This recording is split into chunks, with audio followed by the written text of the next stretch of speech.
yan guys, ngayon yan, magda-Daw Cross tayo. Itong Daw Cross, isa to sa mga binibisita ng mga turista dito sa Dubai. Aywa, si Madam! Ito yung may pagkataon kang makita mo yung other side ng Dubai sa gabi.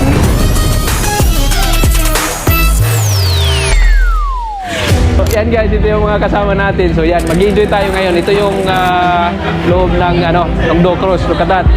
So napakalawak niya at of course dahil mainit dito, may aircon at saka may mga pagkain din dyan. Yan. So ito yung pinakamagandang part ng Daw Cross na ito, yung makita mo yung tinatawag na other side of Dubai. Yan, makikita natin dito yung mga skyscraper, either it is Dubai Creek or downtown Dubai. Ito yung mga tanawin na makikita mo lang pag nasa Daw Cross ka.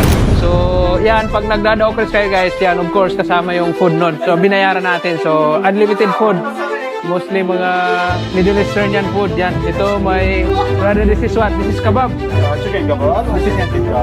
Chicken tikka, chicken kebab. Wow. So hindi rin magtatapos yung Daw Cross natin kung hindi natin mapanood tong traditional Arabic dance na tinatawag na Tinura dance. Isa ito sa mga famous na Arabic dance na kung saan sinasayaw dito sa Daw Cross.